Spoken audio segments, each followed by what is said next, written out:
O Senhor esteja convosco. Proclamação do Evangelho de Jesus Cristo segundo Lucas. Estava perto de Jerusalém, e eles pensavam que o reino de Deus ia chegar logo. Então Jesus disse: um homem nobre partiu para um país distante, a fim de ser coroado rei e depois voltar. Chamou então 10 dos seus empregados, entregou 100 moedas de prata a cada um e disse: procurai negociar até que eu volte.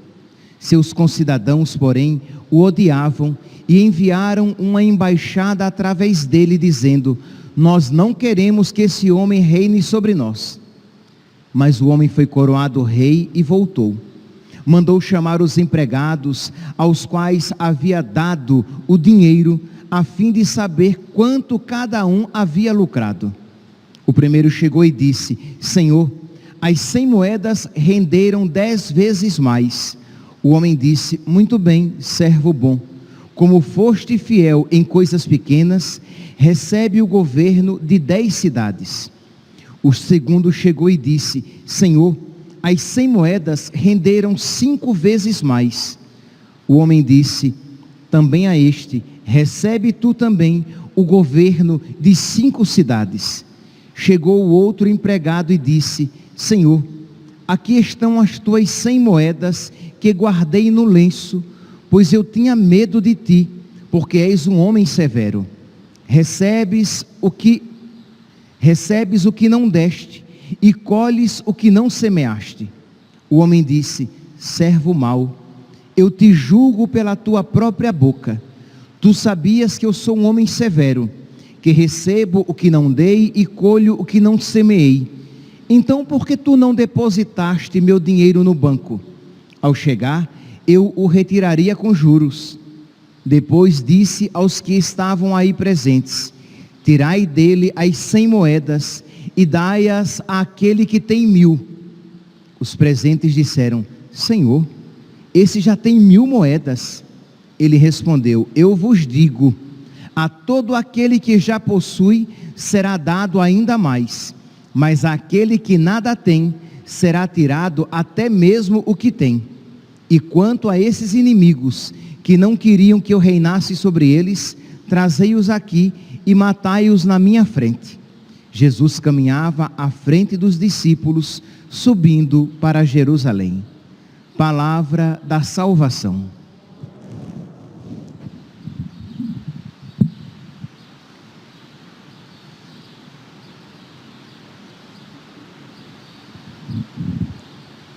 Caríssimos irmãos e irmãs, temos hoje a alegria de celebrar a memória de Santa Isabel da Hungria.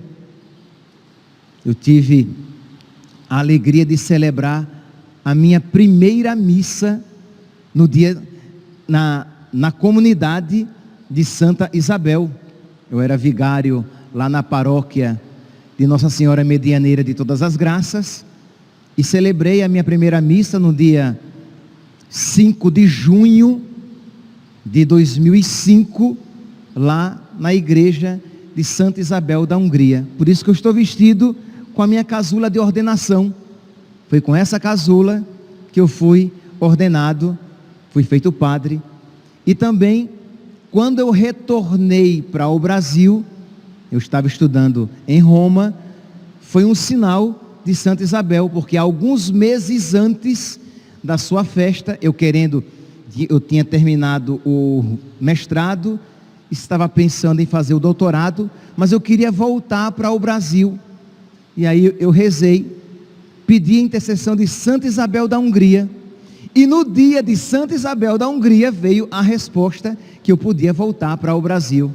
Então, assim, eu sempre gosto de dizer assim que eu acho que, como ela é santa, né, ela deve gostar de mim, e eu preciso aprender a gostar mais de Santa Isabel e a imitá-la na minha vida. Pois bem, então temos a alegria de celebrar Santa Isabel da Hungria.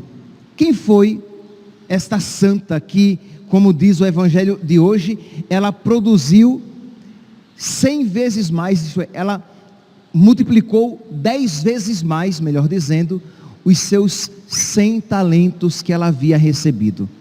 Santa Isabel, ela nasceu no dia 7 de julho de 1207 e morreu com apenas 24 anos, assim como Santa Teresinha do Menino Jesus.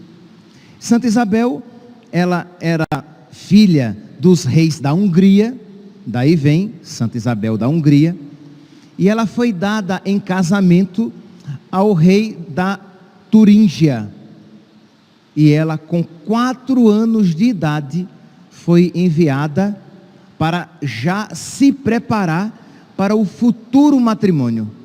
Então vocês podem imaginar o que é uma criança com 4 anos de idade ser retirada dos seus pais e ir para um lugar estranho.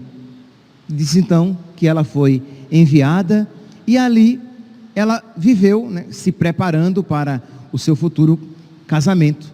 Era uma menina piedosa, que diz que não poucas vezes as pessoas a encontravam na igreja do palácio, na capela do palácio, em oração, em adoração. Muito bem, ela cresceu, com 13 anos de idade, ela o casamento foi realizado, mas tanto ela como o seu esposo, né, não tinham idade para reinar. Seu esposo também era muito jovem, o rapaz Luís. Então, enquanto ele se preparava para chegar à idade de reinar, a sua mãe, porque o seu pai já havia morrido, a sua mãe Sofia reinava em seu lugar. Sua mãe, que de sabedoria tinha apenas no nome Sofia, porque não era nada sábia, juntamente com os irmãos, né, os irmãos de Luís, os filhos da rainha Sofia, Henrique e Conrado. Eles tinham um ciúme do irmão, do primogênito e da futura rainha Isabel, que era muito piedosa, e isso atraiu a antipatia tanto da rainha como dos cunhados, porque ela era uma mulher, uma mocinha uma jovem mulher de muita oração, e ela de alguma maneira influenciou na vida do rei. Luís também se tornou um príncipe piedoso, dado à oração, e que se alegrava com aquilo que a sua futura rainha fazia. Isabel, ela socorria os pobres com grande generosidade. Aqui, meus santos, nós vamos falar de uma generosidade heróica. É uma coisa que nós precisamos compreender. O que é que faz um santo? Um santo, por graça de Deus, por graça acolhida, mas de alguma maneira colaborada, ele colaborou com a graça. O santo vive de uma maneira heróica, divina, aquilo que nós às vezes vivemos de uma maneira medíocre, superficial. Então quer dizer, ela vivia de uma maneira tão extraordinária que nós só podemos dizer, ou era Deus fazendo aquilo nela, ou é humanamente inexplicável. Então quando nós vemos o que um São Francisco, que viveu a pobreza de uma maneira heróica. Então não é que São Francisco ele era desapegado dos bens. Não, São Francisco viveu a pobreza de uma maneira divina, que só a graça de Deus nele agindo, ele poderia viver a pobreza daquela maneira. Santa Teresinha do Menino Jesus viveu o esquecimento de si, o desapego de si mesma, de uma maneira heróica, que somente olhando a partir de Deus, nós podemos compreender. Quando São Lourenço, ele suporta o martírio daquela maneira, ao ponto de, quando estava sendo queimado de um lado, dizer, pode virar para o outro, porque eu já estou assado desse lado, isso é uma maneira heróica, porque nós não podemos compreender aquilo de uma maneira humana, ninguém teria uma capacidade humana de fazer aquilo.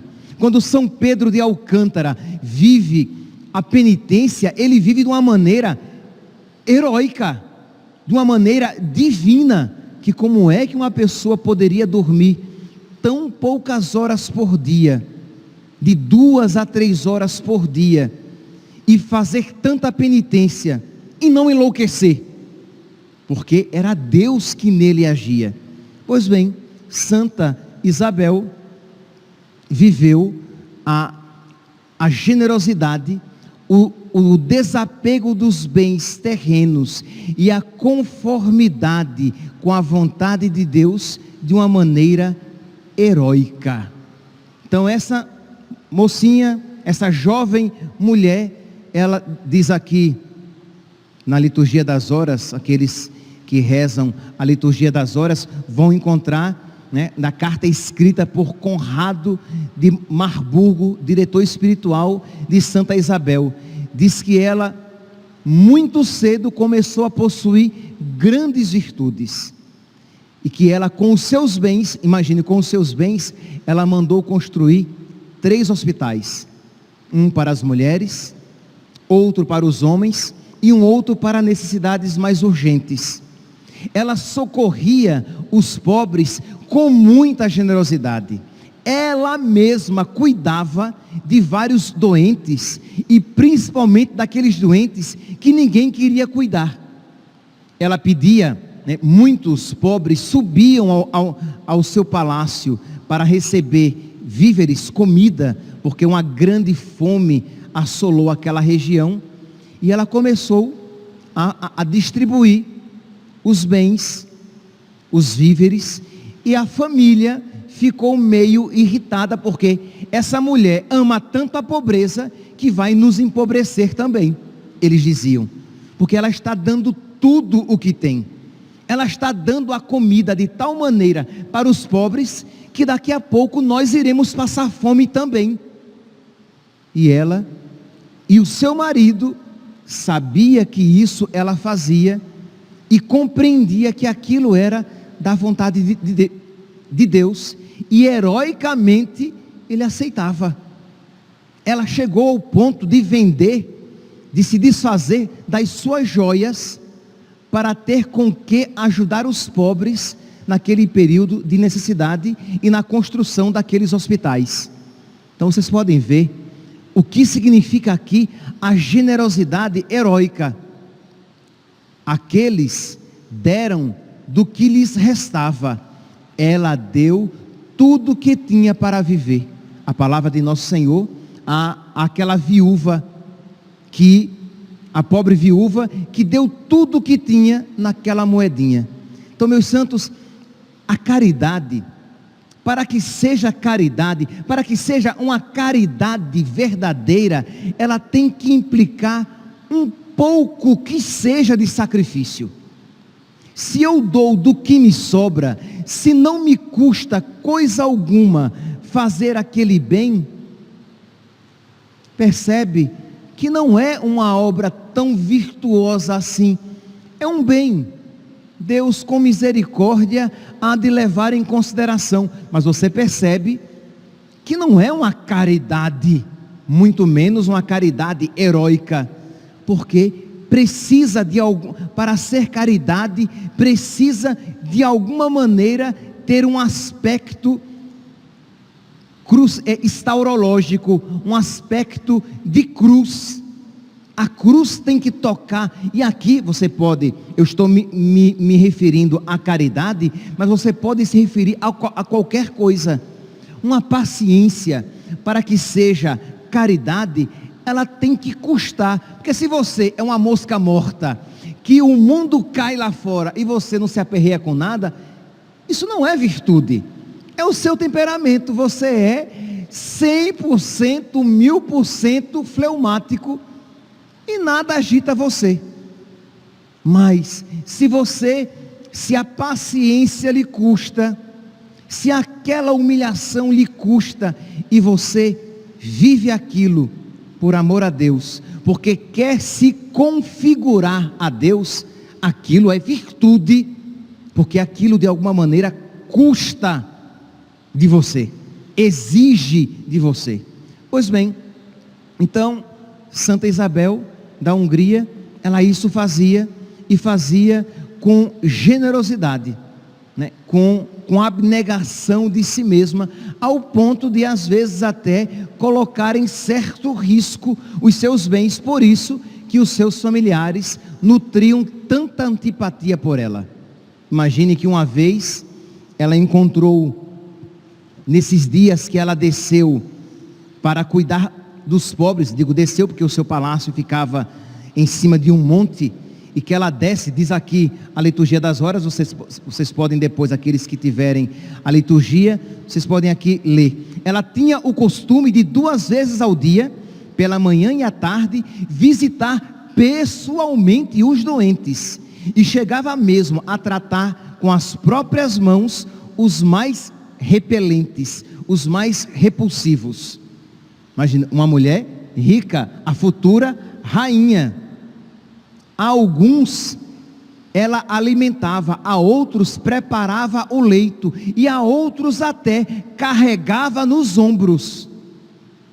E isso ela fazia com bondade. E tudo isso seu marido, de feliz memória, não se mostrava contrariado. Então uma vez ela encontrou, dentre esses doentes que ela cuidava, de quem ela cuidava, ela encontrou um, e ela percebeu no seu coração que Deus pedia que ela o levasse para casa e cuidasse dele como se cuida de um rei. Tem que ser santo, não é, meus santos? Tem que ser santo para ter o discernimento, né? Então ela não pensa 2 vezes. Deus pediu isso a ela. Ela põe aquele doente, né, sobre os ombros, o carrega de alguma maneira, leva para o palácio e o deita na sua cama, e dele vai cuidar. Aquele doente sujo, fedido, desculpe-me aqui o pleonasmo, aquele doente, muito doente, repulsivo, e ela cuidando como um rei, e ela vai com a simplicidade de uma santa, sabendo que vai se encontrar com uma alma irmã. Ela corre para o seu marido e diz: meu marido, vem ver que Jesus nos concedeu uma graça. E o seu marido vem aos aposentos e diz que os dois veem Cristo glorioso deitado em seu leito. Isto é, ele também compreendeu que aquilo era de Deus. Só que os seus familiares, imagine, ela já quer matar o rei, trazendo um doente para contaminar o leito, infeccionar o rei e o rei morrer. Mas o rei, o futuro rei, compreendeu muito bem o que significava. Pois bem, nesse período ela tinha 3 filhos, já estava com 20 anos, e o Luís, o seu esposo, partiu em cruzada para Jerusalém para tomar a terra santa dos muçulmanos. Ele parte, só que não chega nem, quer dizer, não consegue chegar a Jerusalém e morre antes no caminho. Mas diz que antes de morrer, ainda em viagem, ele vê um monte, um grande monte, uma montanha bela, e ele comenta com os seus soldados, com os seus companheiros, diz: está vendo aquela montanha, aquela bela montanha? E eles estavam contemplando, né? E o futuro rei continuou: se ela fosse toda de ouro, eu não trocaria pela minha esposa. O tanto quanto ele a amava, eu não trocaria pela minha esposa. Pois bem, ele morre, e quando ele morre, e a família sabe da sua morte, eles não pensaram 2 vezes. Pegaram Isabel com seus 3 filhos em pleno inverno e expulsaram, e ainda deram a ordem que ninguém no reino desse acolhida a Isabel. Vocês podem imaginar agora a rainha com seus 3 filhos na neve, sem poder ser acolhida por ninguém. E aqueles a quem ela um dia recorreu, aqueles de quem ela um dia cuidou, agora dela não cuidavam. E aqueles a quem ela um dia alimentou, eles agora, a ela e aos seus filhos, não alimentavam. Vocês podem imaginar que a revolta poderia brotar no seu coração.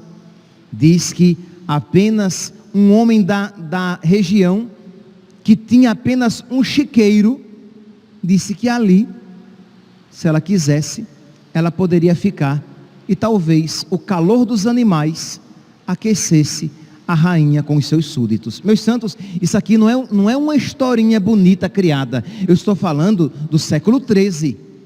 Nós temos relatos históricos falando que isso verdadeiramente aconteceu com Isabel da Hungria, que foi despejada e despojada dos seus bens, jogada na rua pelos seus cunhados, entregue à morte. Diz então que quando os soldados que estavam com seu marido chegaram com o corpo para ser sepultado e viram a rainha naquele estado, eles se revoltaram, porque eles sabiam do amor que o rei tinha, do futuro rei, que o futuro rei tinha pela sua esposa. E aí então os cunhados a recolheram novamente, deram a ela, porque ela pediu apenas uma casa simples. Peraí. Então ela, depois que ela passou a noite entre os animais, no chiqueiro, diz que de manhã ela foi a um convento franciscano. E ela foi, meus santos, fazer o quê? Ela foi pedir comida, ela foi pedir roupa, ela foi pedir abrigo. O que é que ela foi fazer no convento franciscano? Ela foi pedir que os freis cantassem um Te Deum, um canto de louvor a Deus, porque Jesus Cristo tinha concedido a ela a graça de se configurar a Ele. Imagine, meus santos, depois de todo esse sofrimento, de toda esta humilhação, ela queria que cantassem: a vós, ó Deus, louvamos, a vós, Senhor, cantamos, a vós, eterno Pai, adora toda a terra, a vós cantam os anjos, os céus e seus poderes, sois santo, santo, santo, Senhor Deus do universo. Ela queria que cantassem um louvor, porque Deus se dignou de uni-la a Ele na sua paixão, porque ela sabia, meus santos, que não pode se unir a Cristo glorioso quem não quer se unir a Cristo crucificado. Percebe aqui, meus santos, o que isso significa para nós que recebemos Jesus na Eucaristia, para nós que queremos ter comunhão com nosso Senhor. Como poderemos ter comunhão com nosso Senhor? Como poderemos ser admitidos na sua glória, se nós não queremos ser admitidos na paixão de nosso Senhor? Se nós, quando somos humilhados, contrariados, quando a cruz se manifesta na nossa vida, nós nos revoltamos, nós começamos já a rezar, fazer 300 novenas, 365, uma novena para cada dia do ano, pedindo a Deus que livre você daquele tormento, sem sequer se perguntar: Senhor, é da tua vontade esta doença? É da tua vontade esta humilhação? É da tua vontade, Senhor, esta contrariedade? Não, todo sofrimento é mau. Mas quem foi que disse, meu santo, que todo sofrimento é mau? Se o próprio Jesus disse: quem quiser me seguir, tome o seu sofrimento e me siga. Tome sua cruz e me siga. Então nós às vezes dizemos que somos amigos de nosso Senhor, mas somos inimigos dele. Nós carregamos um pedaço de pau pendurado com cordão no pescoço, mas que de verdade nós não somos amigos da cruz. Nós fazemos um sinal sobre nós, sinal este que nós odiamos de fato. Por quê? Porque nós dizemos que somos marcados pela cruz, quando na verdade nós odiamos a cruz.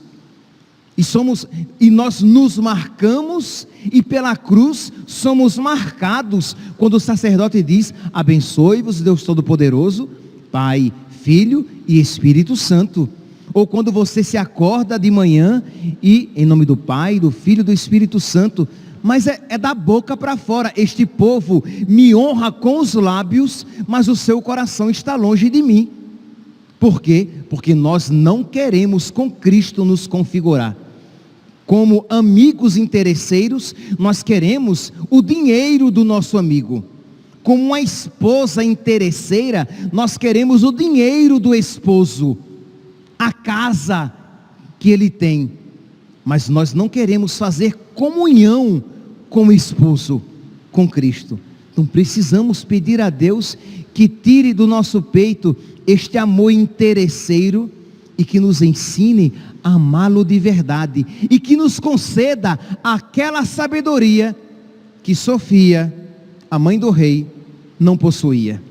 Que nós vejamos que existe uma alegria quando nós somos admitidos mais intimamente ao mistério da cruz. E isso não é natural, isso é sobrenatural. Quando Deus nos concede a graça de a Ele, ao mistério dele, a Ele crucificado, encontrarmos uma maior comunhão. Então, se nós não pedirmos a Deus, nós não compreenderemos profundamente esse mistério. E quando as pequenas cruzes se apresentarem na nossa vida, e que se apresentarão, nós iremos renegar nosso Senhor, nós iremos blasfemar nosso Senhor, nós iremos esfriar o nosso coração, tratá-lo com indiferença. Ah, padre, eu esfriei na oração. Por quê? Porque coisas tristes começaram a acontecer. Aí o que é que você faz? Você não blasfema, você não maldiz Deus, mas você o trata com indiferença. Você dele se afasta e cala a boca como um túmulo, não mais pronunciando oração alguma. Então é sempre revidando, uma revolta contra Deus, que não se encontrou no coração desta santa mulher, que se configurou a nosso Senhor completamente, aceitando, indo lá para cantar aquele Te Deum, e sabendo que quem não está disposto a comungar com Cristo aqui na terra, crucificado, não pode se configurar a Cristo glorificado no céu. Peçamos, meus irmãos, peçamos neste dia pelas mulheres, já que Santa Isabel é um exemplo de mulher. Peçamos pelas famílias, já que ela teve a graça de conseguir influenciar e ganhar o coração do seu marido, do seu jovem marido, para Deus. Mas peçamos também por todos os sacerdotes, de um modo particular. Peço que rezem por mim hoje, para que aprendamos com Santa Isabel este desprendimento das coisas da terra, e essa conformidade heróica com a vontade de Deus, de aceitar a vontade de Deus, mas não apenas como um escravo, mas de aceitar amorosamente a vontade de Deus na nossa vida, sabendo que a vontade de Deus é sempre a melhor para nós, mesmo que se nos apresente um pouco desagradável. Louvado seja nosso Senhor Jesus Cristo, para sempre seja louvado.